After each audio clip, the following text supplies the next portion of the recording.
Caribbean తీరంలో యుద్ధ మేఘాలు కమ్ముకున్నాయి. యుద్ధ నౌకలు, విమాన వాహక నౌకలు, F-35 ఫైటర్ జెట్లు, జలంతర్గాములను అమెరికా మోహరించింది. డ్రగ్స్ ముఠాలను వేటాడాడికేనని వాషింగ్టన్ చెబుతోంది. తమ ప్రభుత్వాన్ని కూల్చేందుకే అమెరికా యుద్ధ నౌకలను దించిందంటూ వెనిజులా అధ్యక్షుడు ఆరోపిస్తున్నాడు. ముందుగా మదురో సైతం నేవీని, రిజర్వ్ బలగాలను సిద్ధం చేసుకున్నాడు.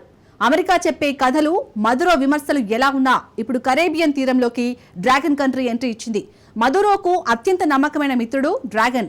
ఆ దేశానికి చెందిన షిప్ కరేబియా జలాల్లోకి రావడం ఇప్పుడు చర్చనీయాంశంగా మారింది. వెనిజులాను రక్షించేందుకు డ్రాగన్ రెడీగా ఉందా? కరేబియన్ జలాల్లో చైనా ఎంట్రీతో అమెరికా వెనక్కి తగ్గుతుందా? Let's watch. కరేబియాలో కలకలం రేపుతోంది ఎవరు?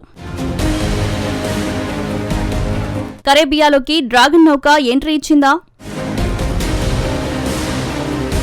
యుద్ధం వస్తే కరాకాస్కు చైనా మద్దతిస్తుందా? లాటిన్ అమెరికా అంచున దక్షిణ పసిఫిక్, కరేబియన్ సముద్రాలు ఉంటాయి. ఈ సముద్రాల్లో శతాబ్దానికి పైగా అగ్రదేశం అమెరికా ఆధిపత్యం చెలాయించింది.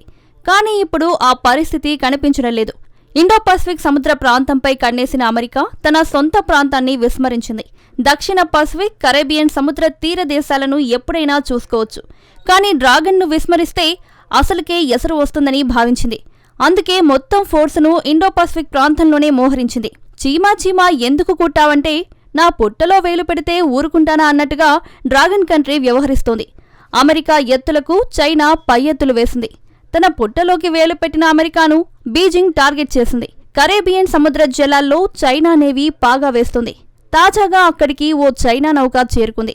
అదేదో యుద్ధ నౌకనో లేక విమాన వాహక నౌకనో అనుకుంటే పొరపాటు. అదొక హాస్పిటల్ షిప్. దీన్ని CNS సిల్క్ రోడ్ ఆర్క్ అని చైనా పిలుస్తోంది. చూడ్డానికి దీని నుంచి ప్రమాదమేమీ అనిపించదు. సద్భావనతో వెళ్తున్న ఓ షిప్ లాగా కనిపిస్తుంది. కానీ అది కరేబియన్ జలాల్లోకి ప్రవేశించిన టైమింగ్ అనుమానాలను రేకెత్తిస్తోంది. ప్రస్తుతం అమెరికా, వెనిజులా మధ్య ప్రతిష్టంభన కొనసాగుతోంది. ఇప్పుడు అక్కడికి చైనా ప్రవేశించడంతో చర్చకు తావిస్తోంది. అమెరికా, వెనిజులా సంఘర్షణలో చైనా జోక్యం చేసుకుంటుందా? చైనా ఎలాంటి సందేశాన్ని పంపిస్తోంది? అసలు చైనా షిప్ గురించి ఏం తెలుసు?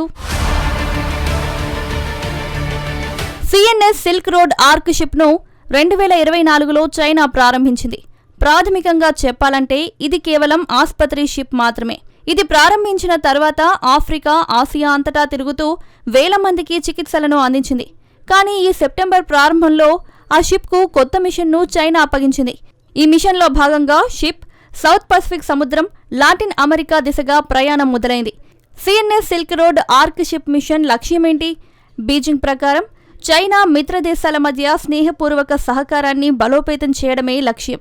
అయితే ఈ షిప్ ఇప్పుడు ఎందుకు వార్తల్లో నిలుస్తోంది? కరేబియన్ సముద్రంలో ప్రస్తుతం ఉద్రిక్తతలు నెలకొన్నాయి. వెనిజులా, అమెరికా మధ్య ఏ క్షణంలోనైనా యుద్ధం జరుగుతుందన్న ప్రచారం మొదలైంది.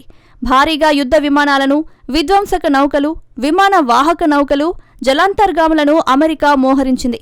అధికారికంగా కొకైన్ వంటి మాదక ద్రవ్యాలను తరలించే ముఠాలను ఎదుర్కొనేందుకు యుద్ధ నౌకలు తరలించినట్లు అమెరికా చెబుతోంది.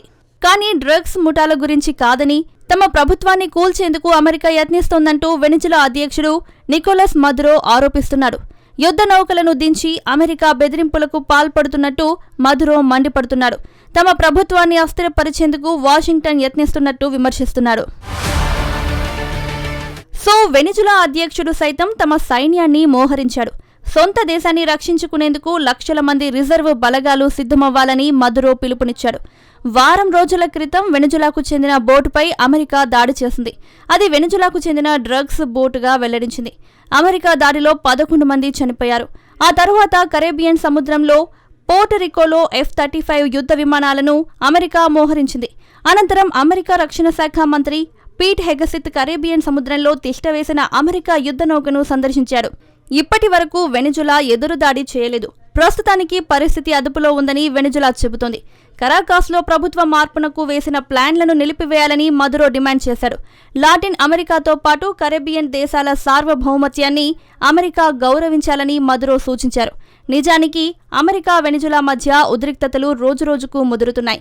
ఈ ఉద్రిక్తతల నడుమ చైనా షిప్ అక్కడకు చేరుకుంది.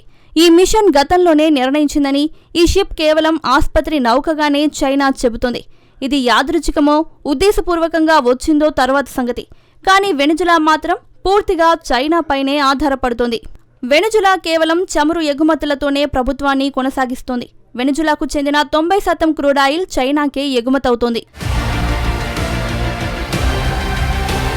గత 2 దశాబ్దాల్లో కరాకాస్కు ఏకంగా $6,000 కోట్ల రుణాలను ఇచ్చింది.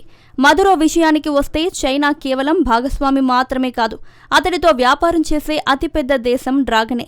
అదే సమయంలో వెనిజులా అధ్యక్షుడు తన చైనా ఫోన్ను ప్రదర్శించాడు. తాను ప్రతి విషయాన్ని చైనా ఫోన్ ద్వారే తెలుసుకుంటున్నట్టు చెప్పాడు. తనకు ఆ ఫోన్ను జిన్పింగ్ ఇచ్చినట్టు వెల్లడించాడు.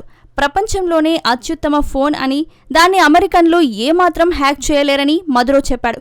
అమెరికన్ స్పై ప్లేన్లు కానీ శాటిలైట్లు కానీ ఈ ఫోన్ను గుర్తించవని వెనిజులా అధ్యక్షుడు తెలిపాడు. సో కరేబియన్ తీరంలో తర్వాత ఏం జరగబోతోంది? ఇక్కడ 3 అంశాలు తెరపైకి వస్తున్నాయి. మొదటి అంశం, యుద్ధం మొదలయ్యే అవకాశం ఉంది. దీంతో కరేబియన్ ప్రాంతంలో సంక్షోభం ఏర్పడే అవకాశం ఉంది. ఈ పరిణామాలను చైనా నిశితంగా పరిశీలిస్తోంది.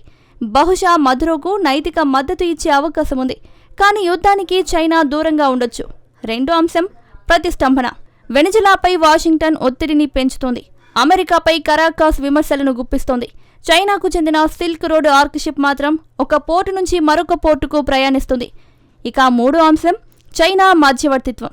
వెనిజులా అమెరికా మధ్య ఉద్రిక్తతలను తగ్గించేందుకు చైనా మధ్యవర్తిగా వ్యవహరించవచ్చు. నిజానికి ఇలాంటి అవకాశం ఉండకపోవచ్చు, కానీ ఇదొక ఆసక్తికరమైన విషయం. వెనిజులాకు చైనా చెప్పిందే వేదం. చైనా చెప్పినట్టు మదురో తప్పకుండా వింటాడు. సో చర్చలకు మధ్యవర్తిగా చైనా ఉండే అవకాశం ఉంది.